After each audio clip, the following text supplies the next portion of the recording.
Hello everyone, Assalamu alaikum. Welcome to my YouTube channel. তো আজ আলোচনা হবে এইচএসসি 26 ব্যাচের জন্য, অর্থাৎ যারা এবছর এসএসসি দিয়েছ, হয়তো আর কিছুদিন পরে রেজাল্ট দিয়ে দিবে। তো আজকে তাদের আলোচনার বিষয়টি আছে তাদের জন্য যারা এইচএসসি দিবে 2026 সালে। সো তাদের যে আলোচনার বিষয় সেটা হচ্ছে HSC 26 batch in book list, অর্থাৎ কোন কোন বই পড়লে এইচএসসি 26 যারা আছে তাদের জন্য উপকার হবে এবং তারা একটা কাঙ্ক্ষিত একটা রেজাল্ট অর্জন করতে পারবে। So don't miss it and let's start. So first যে সাবজেক্ট নিয়ে আলোচনা করব সেটা হচ্ছে পদার্থবিজ্ঞান প্রথম এবং দ্বিতীয় পত্র, অর্থাৎ ফিজিক্স ফার্স্ট অ্যান্ড সেকেন্ড।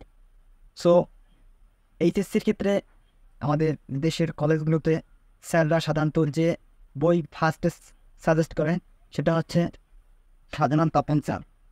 তো শাহজাহান তপন স্যারের বই এমনভাবে গুছিয়ে রাখা যে অনেক ফিজিক্সের জটিল জটিল যে থিওরিগুলো আছে সেগুলো খুবই সহজ এবং ইজি ভাষায় লেখা।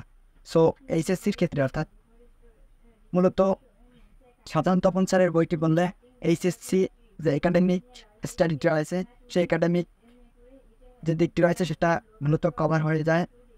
তো এক্ষেত্রে যারা থিওরি মূলত খুব সহজভাবে বুঝতে চাও তাদের জন্য অবশ্যই শাহজাহান তপন স্যারের বইটি নিলে ভালো হয়। তো যারা এইচএসসির পাশাপাশি এডমিশন নিয়ে চিন্তা করো তাদের জন্য, অর্থাৎ যারা মেডিকেল হোক কিংবা ইঞ্জিনিয়ারিং, তো তাদের জন্য একটা গুরুত্বপূর্ণ এবং যে বইটি অবশ্যই পড়তে হবে মাস্ট, সেটি হচ্ছে ইফেক্টফ্যাট মেডিকেল ইঞ্জিনিয়ারিং।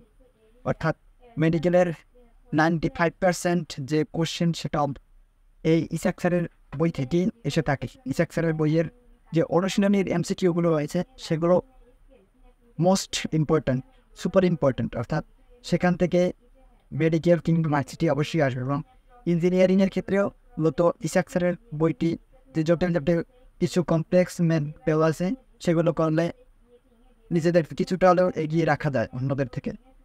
এবং যারা ডেডিকেটেডলি ইঞ্জিনিয়ারিং লাইনে পড়তে চাও বা প্রিপারেশন নিতে চাও তাদের জন্য কোনো অ্যাডভান্সড ম্যাথের জন্য অবশ্যই স্যানুসারের বইটি নিতে পারে, অর্থাৎ অ্যাডভান্স যারা ইঞ্জিনিয়ারিংয়ে অ্যাডভান্সড ম্যাথ সলভ করতে চাও তাদের জন্য স্যানুসারের বইটি হবে মাস্ট। সো এইচএসসির জন্য যারা থিওরি বুঝতে চাও সাধারণত এটা হচ্ছে প্রাথমিক এডমিশনের জন্য কিংবা এইচএসসি হোক ইসাক স্যারের বই মেডিকেল কিংবা ইঞ্জিনিয়ারিং। এবং যারা ইঞ্জিনিয়ারিং ক্ষেত্রে একটু অ্যাডভান্সড ম্যাথ করতে চাও তাদের ক্ষেত্রে স্যানুসারের বইটি নিতে পারো। দ্বিতীয় যে সাবজেক্ট সেটা হচ্ছে রসায়ন প্রথম ও দ্বিতীয় পত্র, অর্থাৎ chemistry first and second. So সেক্ষেত্রে যে বইটি অবশ্যই পড়তে হবে সেটি হচ্ছে হাজারি স্যারের হাজারি ন্যাক স্যারের বই, অর্থাৎ মেন বুক হিসেবে main book for HSC and admission, অর্থাৎ এইচএসসি লেভেল এবং অ্যাডমিশনে যে বইটি মেন বই হিসেবে কেমিস্ট্রি পড়তে হবে সেটা হচ্ছে হাজারি স্যারের বই। অন্য বই পড়ো না পড়ো অবশ্যই হাজারি স্যারের বই পড়তে হবে। এইচএসসির ক্ষেত্রে 100% কোশ্চেনই এই হাজারি স্যারের বই থেকে হয়ে থাকে। বিশেষ করে হাজারি স্যারের যে অনুশীলনী এমসিকিউ মোস্ট ইম্পর্ট্যান্ট, অর্থাৎ সুপার ইম্পর্ট্যান্ট। এবং এডমিশনে যারা মেডিকেল ভার্সিটি কিংবা ইঞ্জিনিয়ারিং যারা প্রিপারেশনগুলো নেবে অবশ্যই তাদের জন্য হলো এই হাজারি স্যারের বই অর্থাৎ মেন বই হিসেবে অবশ্যই হাজারি স্যারের বইটিকে মিস দেওয়ার কোনো সুযোগ নেই। সো অবশ্যই এই বইটি পড়তে হবে। সো এইচএসসি এবং এডমিশন উভয়ের ক্ষেত্রে হাজারি স্যার মাস্ট।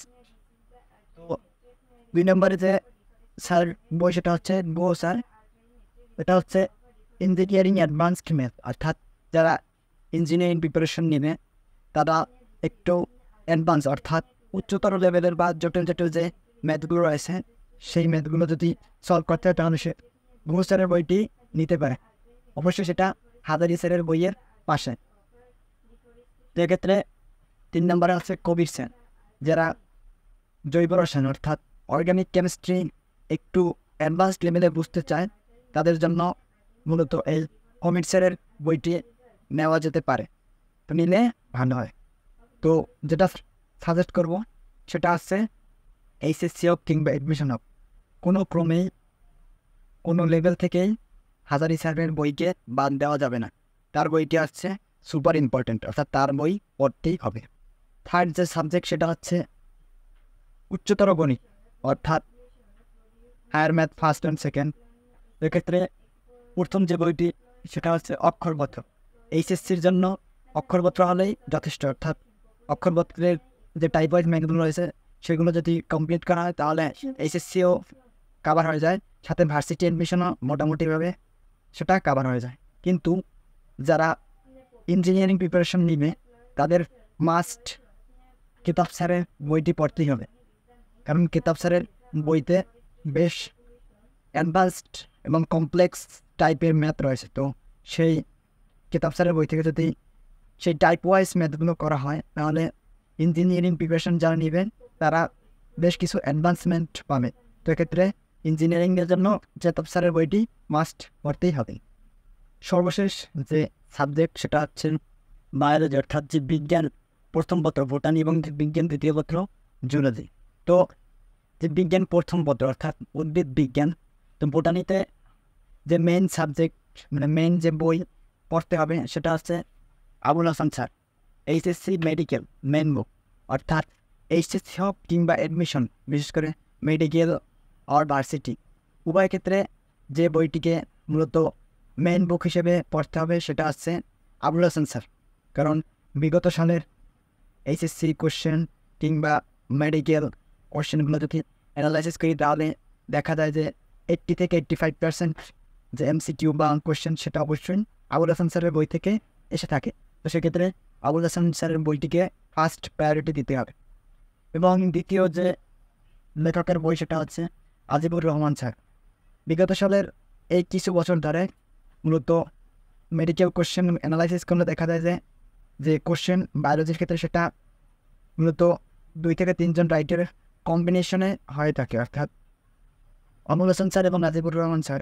উদ্ভিদ বিজ্ঞানের ক্ষেত্রে এই 2 জন স্যারের বইটি পড়তেই হবে, বিশেষ করে এক্সট্রা ইনফো অর্থাৎ যে ইনফরমেশনগুলো আবুল হাসান স্যারের বইতে নেই সেগুলো অবশ্যই আজিবুর রহমান স্যারের বই থেকে পড়তে হবে, তাহলে মেডিকেল একটা সুদৃঢ় প্রিপারেশন নেওয়া সম্ভব। তো যে বিজ্ঞান দ্বিতীয় পত্র অর্থাৎ প্রাণী বিজ্ঞান বা জুলজির ক্ষেত্রে প্রথম ফার্স্ট যে প্রায়োরিটি যে লেখকের বইকে দিতে হবে সেটা হচ্ছে Ajmal sir HSC medical main book, অর্থাৎ আবুল হাসান স্যারের মতো এই যে বিজ্ঞান দ্বিতীয় পত্রে আজমল স্যারের বইটি পড়তেই হবে। কেননা আজমল স্যারের বইটি থেকে প্রাণী বিজ্ঞানের অধিকাংশ কোশ্চেন হয়ে থাকে এবং মেডিকেল হোক বা ভার্সিটি মেইন যে বই সেটা অবশ্যই আজমল স্যার, সেটি না পড়লে কখনো একটা ভালো রেজাল্ট করা সম্ভব নয়। তো এইচএসসি অ্যাডমিশনে উভয় ক্ষেত্রে আজমল স্যারের বইটিকে ফার্স্ট প্রায়োরিটি দিতে হবে, অর্থাৎ মেইন বই হিসেবে সাথে রাখতে হবে। এবং এক্সট্রা ইনফোর জন্য অর্থাৎ যে তথ্যগুলো আজমল স্যারের বইতে নেই সেগুলো অবশ্যই আলিম স্যারের বই থেকে পড়তে হবে, কেননা আলিম স্যারের বইতে বেশ এক্সট্রা ইনফরমেশন দেওয়া যেগুলো আজমল স্যারের বইতে নেই। ফলে একটা সুন্দর প্রিপারেশনের জন্য অবশ্যই আজমল এবং আলিম স্যার উভয় রাইটারের বই যদি সঠিকভাবে পড়া হয় তাহলে এইচএসসি কিংবা অ্যাডমিশন হোক একটা সুন্দর প্রিপারেশন, একটা গোছানো প্রিপারেশন নেওয়া সম্ভব হবে। মূলত যে এইচএসসি লেভেলের যে কোশ্চেনগুলো অবশ্যই মেন বই থেকেই বেশি হয়ে থাকে এবং অ্যাডমিশনেও মেন বই পড়তে হয়, বিশেষ করে যারা মেডিকেল অ্যাসপিরেন্ট অর্থাৎ মেডিকেল প্রত্যাশী তারা অবশ্যই মেন বইটিকে ভালোভাবে প্রাধান্য দিতে হবে।